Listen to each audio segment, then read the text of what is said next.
السلام علیکم۔ یہ بھی تو ممکن ہے حقیقت برعکس ہو تمہارے خیالات سے، یہ بھی تو ہو سکتا ہے غلط تمہارا یہ مایوس تصور ہو۔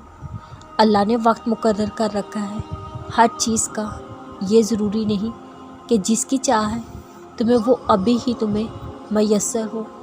وہ جو تمہارے ہر دل کے راز سے واقف ہے، تو کیا وہ تمہارے ادھورے قصے مکمل نہیں کر سکتا؟ وہ جو اتنے معجزات کرتا ہے، تو کیا وہ تمہاری خواہش پر کن نہیں کہہ سکتا؟ اپنے یقین کو اپنے رب پر ہمیشہ قائم رکھو، اپنے دل کو سکون دو، تمہارا رب تمہارے ساتھ ہے۔ میرے رب تیرے فیصلوں پر شکوہ نہیں، پر تھوڑا رحم فرما، تیرا بندہ مشکلوں میں ہے۔ کچھ آزمائشیں ہر حال میں آتی ہیں، ان کو امتحان کی طرح پاس کیا جاتا ہے۔ ایسے کبھی ہمت جواب دینے لگے تو خود سے کہنا، مشکل کے ساتھ آسانی ہے۔ بے شک ہر مشکل کے ساتھ آسانی ہے۔